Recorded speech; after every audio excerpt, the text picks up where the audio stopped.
বন্ধুরা, আমি রশনি আর আমার আরও একটা নতুন দিনে তোমাদের সবাইকে ওয়েলকাম। চলে এসেছি আবারও একটা নতুন ব্লগ নিয়ে। তো ব্লগটা আজকেও শুরু করছি একদম সকাল থেকে। ও চলে যাচ্ছে কাজে, আর আমি আসাতে ওর একটা জিনিস ভীষণ প্রবলেম হচ্ছে, সেটা হচ্ছে এই রুম থেকে অনেকটা দূর ওর হোটেল পর্যন্ত ও কিন্তু রোজ হেঁটেই যাচ্ছে। ওকে এত বলি যে এক একদিন তো কিছুতে চলে যাও, বা একবেলা হেঁটে যাও, আসার সময় হয়তো কিছুতে চলে আসো, বা যাওয়ার সময় কিছুতে যাও, আসার সময় ধীরে সুস্থে হেঁটে আসো, কিন্তু ও কোনোটাই করবে না। তো সাইকেল একটা নিতেই হবে, যত তাড়াতাড়ি সম্ভব নিতে তো হবেই। আর শুধুমাত্র ভিডিওর জন্য কিন্তু আজকে আমি দাঁড়িয়ে নেই, এইভাবে আমি রোজই দাঁড়িয়ে থাকি এখানে। একটু ঘুমো ঘুমো কোপা।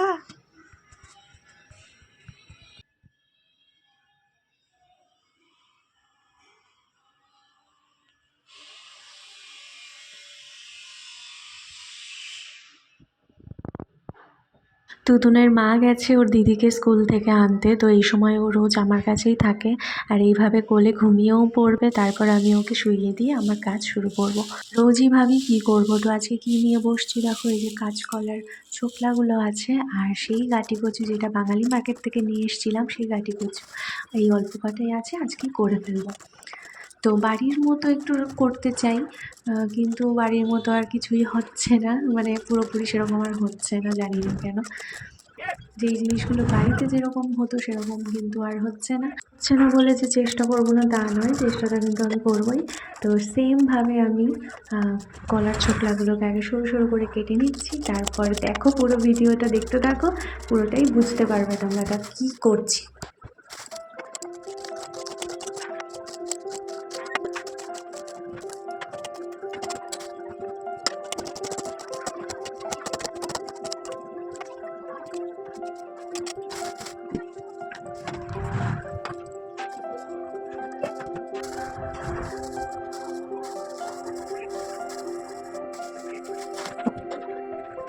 আর এই কাটি কচু কিন্তু আমার কাছে সিদ্ধ করে তারপর ছোকলাটা ছাড়িয়ে নিই তরকারি করতে, মানে তরকারিটা করলে বেশি ভালো লাগে আমার কাছে, কিন্তু আজকে আমি ছাড়িয়েই নিচ্ছি।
একটা ঝুড়ি কিনে এনেছি, তাও না বুঝে এমনই নিয়ে এসেছি যে এরকম ছোট ছোট করে কাটা কিছু ধুলে সবই বেরিয়ে যায়। আর ভাগ্যিস দুটো মগ নিয়ে এসেছিলো, তাই আমি একটা ইউজ করছি বাথরুমের জন্য, আর একটা ইউজ করতে পারছি এরকম রান্নার কাজের জন্য।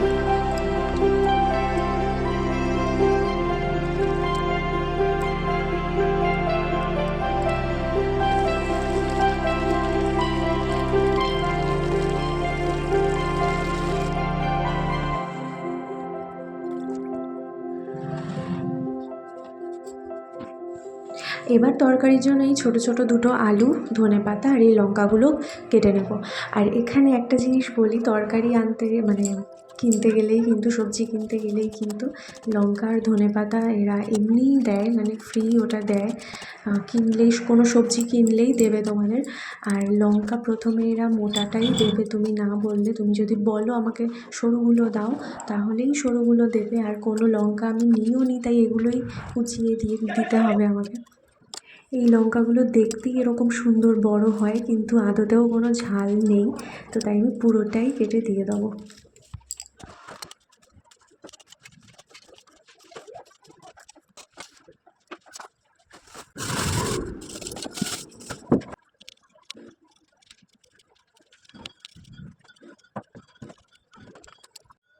তো হলো আমার সব কাটিং কমপ্লিট। এবার আমি দুটো রান্না একবারে পরপর বসিয়ে দিই। চলো, তো এই যে আমি নিয়ে নিয়েছি গাঁটি কচু আর আলু। কচুটাকে কিন্তু আমি সেদ্ধ করেই নিয়েছি। যেহেতু নতুন জায়গা আর একদম রাস্তার পাশেই আমাদের রুমটা, তো রাস্তা থেকে যাই যায় সবই শুনতে পাই, মানে টের পাই, তো তার জন্য দেখতে চলে আসি। আর এখানে সব সবজিওয়ালা সব মানে প্রায় জিনিসই সবাই মুখ দিয়ে কেউ ডাকে না, ডেকে ডেকে বলে না, আর মাইকে আর কি বাজিয়ে যায়। তো এই যে কাটা কলার ছোকলাগুলো কিন্তু আমি এবার একটু ভেজে নিচ্ছি, ভেজে আবার একটু বেটে নেব, কারণ আর বাটাটা পুরো ভালো মতো হবে না, কারণ বাটার জন্য সেরকম ভালো কিছু নেই আমার কাছে, তো যা আছে সেটা বলা যাবে না। আর বললেও পরে বলে দেবো। আর এটা হচ্ছে কালকের খিচুড়ি, যেটা আমি আবার গরম করেছি, এখন রাঁধতে রাঁধতে খেয়ে নেবো তাই। আর তো কী বলো তো, কোনো কিছু আমার ফেলতে ইচ্ছা করে না, এটাই হচ্ছে আমার প্রবলেম। তো সেই জন্য মাঝে মাঝে আমি একটু বেশি খেটে ফেলি, কিন্তু সব সময় আবার সেটা ভালো লাগে না, কারোরই হয়তো ভালো লাগবে না। আর বসিয়ে দিচ্ছি এবার দ্বিতীয় রান্না, গাঁটি আলুর তরকারি।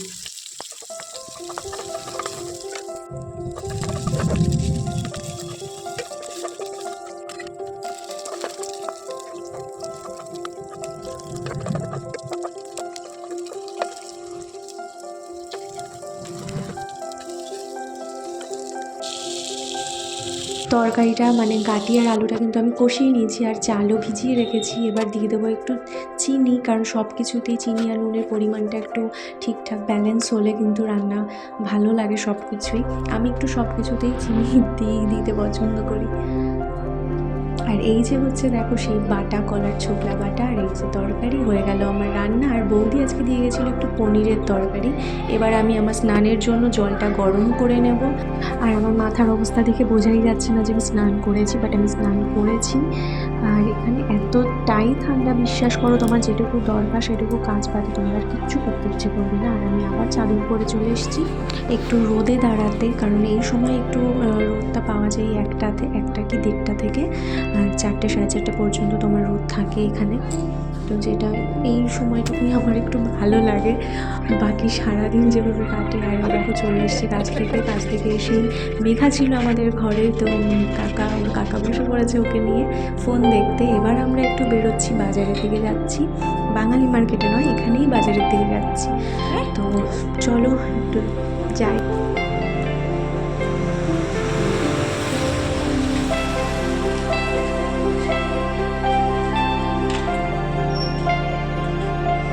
আজকে প্রথম এখানে ফুচকা টেস্ট করছি। এখানে 20 টাকায় 6টা দেয়, তাই ও খাবে না, কারণ ও আগের দিন 10 টাকায় 4টে খেয়েছিল। কিন্তু আমি ওখানেই দাঁড়িয়ে পড়েছিলাম, কারণ সামনে আমি আর পাবো কি না তাই ভেবে দাঁড়িয়ে পড়েছিলাম। কিন্তু পেয়ে গেছে, আর ও এই যে খাচ্ছে। ও নাকি এখান থেকেই খেয়েছিল 10 টাকায় 4টে। আর এখানে কি ভেজ বা পকোড়া ভাজছে, এখানে সবই ভেজ। আর তোমার ফুচকা এক জায়গায় পেঁয়াজও দেয়, পেঁয়াজ রসুনটা আবার এদের ভেজে চলে। নয়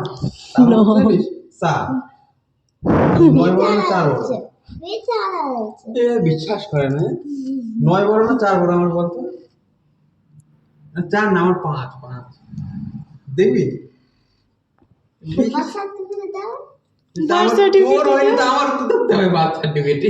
কি বলে তোর 9 বছর বয়সের বাচ্চা বার্থ সার্টিফিকেট আছে তো, বার্থ সার্টিফিকেট আছে, জন্মতে আছে।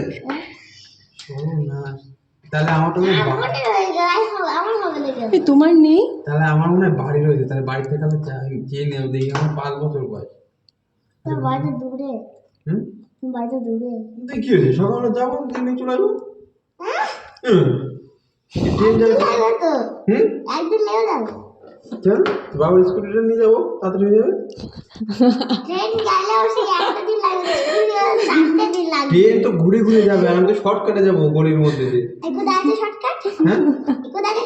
শর্টকাটে গলির মধ্যে দিক চলে যাবো। বলছে না এ বোকা কোথায় প্রতিদিন বাড়ি যাচ্ছিস তুই?